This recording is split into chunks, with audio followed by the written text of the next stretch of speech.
नमस्कार, स्वागत है आप सभी का एनएफ न्यूज पर। मैं हूं आपके साथ रोहित।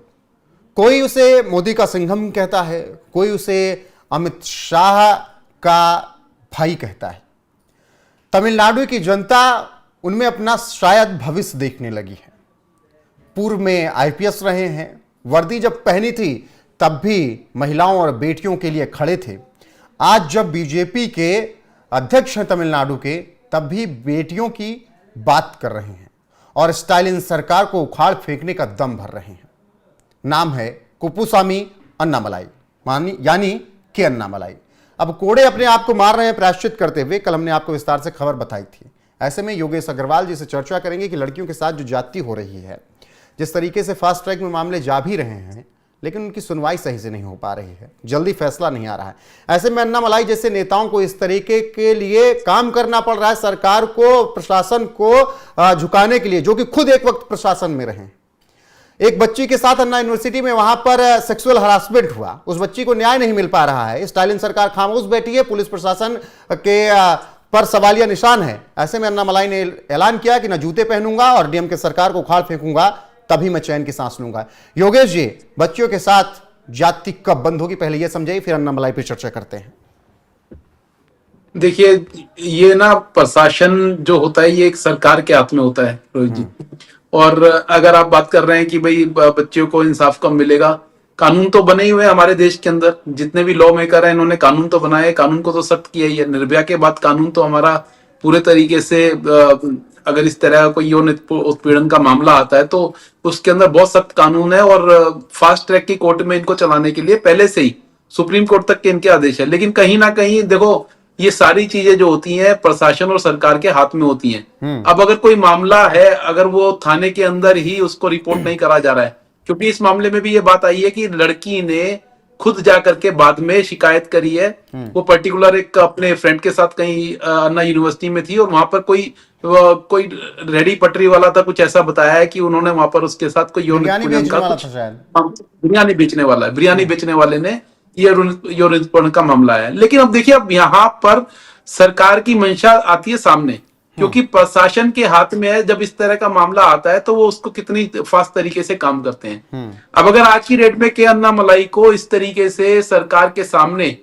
सड़क पे आकर के अगर वो इस तरह का कोई अपना बीड़ा उठाया, उन्होंने बोल दिया है कि डीएमके सरकार के स्टालिन को जब तक मैं हटा नहीं दूंगा, यहाँ से उखाड़ के नहीं फेंक दूंगा, जब तक मेरा ये चलता रहेगा। और इनका ट्रैक भी पुराना रहा है। आपने इनके पुराने ट्रैक के बारे में सुना ही होगा। जब ये आईपीएस ऑफिसर थे तो किस तरीके से इन्होंने वहां पर लड़कियों के मामले में खास करके इन्होंने किस तरीके से अपने प्रशासन में रह करके किस तरीके से फास्ट ट्रैक पे काम कर रहे हैं। किस तरीके का मामला कोई भी नहीं भूला है, जब इन्होंने एक माह से वादा किया कि उनकी बेटी के मरने के बाद कि आपकी बेटी के साथ जो हुआ, आपकी बेटी वापस नहीं ला पाऊंगा, लेकिन उडुपी की किसी बेटी पर अब कोई हाथ नहीं डाल पाएगा। और वाकई में ऐसा हुआ। जब तक वहां पर तैनात थे तब तक वहां की बेटियां सुरक्षित थी। और ये जहां जहां गए, इनका जब जब ट्रांसफर हुआ, वहां के लोग रो पड़े, इनको जाने नहीं देना चाह रहे थे। ये इतने बेहतरीन ऑफिसर रहे हैं जी।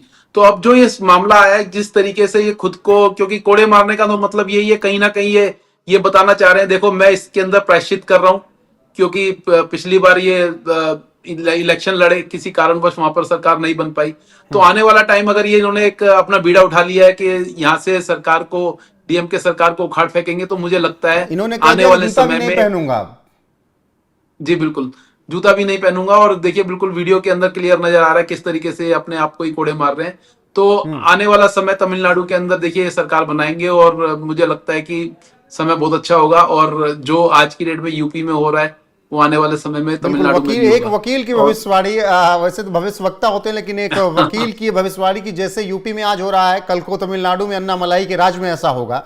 लेकिन एक तस्वीर और इसी के साथ आ रही है। एक अम्मा, बूढ़ी अम्मा है, आपको नजर आ रहा होगा योगेश जी, किस तरीके से वो एमके स्टालिन के ऊपर जूता मार रही हैं, उसे पत्थर, उनके पोस्टर पर पत्थर मार रही हैं। तो ये तो साफ है कि सीएम एमके स्टालिन, डीएमके के प्रमुख पर लोगों का गुस्सा है तमिलनाडु में। जनता से कोई नहीं बच सकता रोहित जी। क्योंकि अब जो स्टालिन का जिस तरीके से सरकार वो चला रहे हैं, जिस तरीके से वहां का प्रशासन काम कर रहा है, जनता को तो नजर आ रहा है ना। अब वो पोस्टरबाजी तो कर सकते हैं, लेकिन पोस्टर के ऊपर जूता मारने से कैसे रोकेंगे पब्लिक को। अगर पब्लिक वहां पर त्रासद है, अगर इनकी सरकार के अंदर उनको कोई भी चीजें नहीं मिल रहे हैं, वहां पर कोई विकास नहीं हो रहा, तो पब्लिक तो जूता ही मारेगी वहां पर। तो ये चीज सामने नजर आ रही है वीडियो में, किस तरीके से वो महिला पोस्टर के ऊपर जूता मार रही है। तो देखिए, पब्लिक का गुस्सा है, पब्लिक के गुस्से से नहीं बच पाएंगे। और जो के अन्ना मलाई ने ये पूरा जो शपथ ली है और जिस तरीके से बीड़ा उठाया है, मुझे लगता है आने वाला वक्त जो होगा, ये जो चीजें नजर आ रही है, आने वाला वक्त जो होगा तमिलनाडु के अंदर एक बहुत बड़ा चेंज लेके आएगा। और जो भी होगा, देखिए, बच्चा लड़कियों के लिए तो कानून बनाया हुआ है, उस कानून के ऊपर प्रशासन पूरी तरीके से आने वाले समय में फास्ट तरीके से काम योगेश जी, करेगा। आपने शुरुआत में जिक्र किया कि कानून तमाम है, फास्ट ट्रैक कोर्ट में भी मामले जा रहे हैं, रेप के भी मामले जा रहे हैं, लेकिन हालत तो वही है।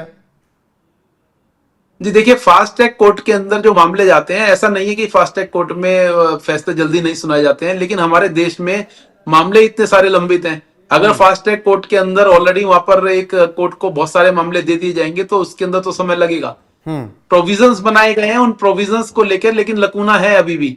क्योंकि मैं बार बार ये बोलता हूं कि जितने भी हमारे यहाँ कानून बनाए गए हैं, कहीं ना कहीं वो अपराधी को बचाने के लिए बनाए गए हैं, अपराधी को सजा देने के लिए। क्योंकि हमारे कानून के अंदर बोला ही ये गया है बार बार कि 10 बेगुनाह बच जाए कोई फर्क नहीं पड़ता, मतलब 10 गुनहगार बच जाए कोई फर्क नहीं पड़ता, एक बेगुनाह को शादी कभी भी सजा नहीं होनी चाहिए। तो ये जो हमारा कानून जो बना हुआ है कि गुनहगार बच जाए कोई फर्क नहीं पड़ता, एक बेगुनाह को सजा नहीं होनी चाहिए। तो इस पूरे के पूरे सिस्टम का कहीं ना कहीं जो गुनहगार होते हैं वो फायदा उठाते हैं, और बार बार डिले का उसके अंदर प्रोविजंस का जहां जहां उनके लगता है कि ये लकूना है हमारे कानून के अंदर, उसका फायदा उठा करके इस चीजों को डिले करते हैं। ऐसा नहीं है फास्ट ट्रैक के ऊपर काम नहीं होता है, फास्ट ट्रैक कोर्ट में फास्ट तरीके से काम तो होता है, लेकिन ठीक है, लकूना है हमारे कानून के अंदर, उसका फायदा उठाते हैं जितने भी अपराधी हैं। अच्छा योगेश जी, अन्ना मलाई जो कि तमिलनाडु में बीजेपी के अध्यक्ष हैं, चुनाव लड़ा, चुनाव नहीं जीत पाए, पूर्व आईपीएस रहे, कार्यकाल उन्होंने पूरा नहीं किया, बीआरएस लेकर वो फिर राजनीति में आए, पढ़ाई लिखाई भी अच्छी की, अभी गए थे लंदन, वहाँ से फेलोशिप का एक कोर्स करके आए कुछ महीने का। पीएम मोदी ने भी इनको बहुत सराहा था कि हाँ जाइए पढ़ाई पूरी करके आइए, पढ़ाई करना जरूरी है। अमित शाह इनको अपना भाई बताते हैं कि मेरा छोटा भाई है वो, तो बहुत मतलब इनमें विजन इनका जो है वो भी दिखता है, इन पर बहुत भरोसा मोदी और शाह भी कर रहे हैं। और आपने भी आज कह दिया कि जैसे उत्तर प्रदेश में आज दिख रहा है वैसे कल को तमिलनाडु में दिखेगा, और उसकी अगुवाई अन्नामलाई करते हुए नजर आएंगे। क्या योगी जैसे ही सख्त अभी से ही आपको ये नजर आ रहे हैं? जी बिल्कुल, ये बिल्कुल जो है, जैसे योगी सरकार अपने हर काम के अंदर पहले से एक चीज ठान लेते हैं और वो जिस चीज को ठान लेते हैं उसको पूरा करते हैं। ये आपने संभल वाले मामले में भी देखा है, अगर योगी सरकार ने कुछ ठाना है तो उसको पूरा करके माने। तो मुझे लगता है आने वाले समय में तमिलनाडु में जब सरकार बनेगी और अगर के अन्नामलाई वहां पर सरकार की अगुवाई करेंगे, तो आने वाले समय में वहां पर जो भी होगा, उनका जो विजन है और उनका जो किसी भी काम को करने का नजरिया है वो बढ़ सकता है। तो अगर वो कोई चीज ठान लेंगे तो उसको करके मानेंगे। अब वो चाहे कानून को, प्रशासन को वहां पर चलाने का हो, चाहे लोगों को वहां पर सुविधाएं प्रोवाइड करने का हो। तो ये चीजें आने वाले समय में मुझे लगता है भविष्यवाणी नहीं है, ये तो वहां की जनता ही डिसाइड करेगी। भविष्यवाणी से ज्यादा मुझे लगता है जो आज की वहां डीएमके की सरकार है, वो लोगों को ना तो सेटिस्फाई कर पा रहे हैं, ना ही उनको सुविधाएं दे पा रहे हैं किसी तरीके की, ना ही उनका इतिहास रहा है हिंदू विरोधी बयानों के लिए। जी, तो तभी तो अब देखिए, अब जनता उठ चुकी है। अभी आपने हरियाणा में भी देख लिया है, अगर वो हिंदू विरोधी कोई भी पार्टी होगी तो उनको मैंडेट नहीं मिलेगा। आपने महाराष्ट्र में भी देख लिया है, तो आने वाले समय में ये चीज आपको तमिलनाडु में भी नजर आएगी। बिल्कुल, और धीरे-धीरे पूरे उसकी अगुवाई कहीं ना कहीं योगेश जी जैसे कह रहे हैं कि अन्नामलाई करते हुए नजर आएंगे। उनमें विजन नजर आ रहा है, बच्चियों के लिए जो उनके अंदर पीड़ा है, महिलाओं को न्याय दिलाने के लिए जो उनके अंदर ललक है, और जिस तरीके से उन्होंने भीष्म प्रतिज्ञा की है कि रोज कोड़े मारूंगा खुद को और जूते नहीं पहनूंगा जब तक स्टालिन को उखाड़ नहीं फेंकूंगा। बाकी जनता भी नाराज है। बूढ़ी अम्मा को आप देख सकते हैं किस तरीके से उनके स्टालिन पर वो जूता फेंकते हुए उनके पोस्टर पर नजर आ रही हैं। फिलहाल योगेश जी, आपका इस चर्चा में जोड़ने के लिए बहुत बहुत शुक्रिया। दर्शकों की राय अन्नामलाई को लेकर क्या कुछ है, कमेंट में अपनी राय जरूर बताएं। बने रहें हमारे साथ। नमस्कार।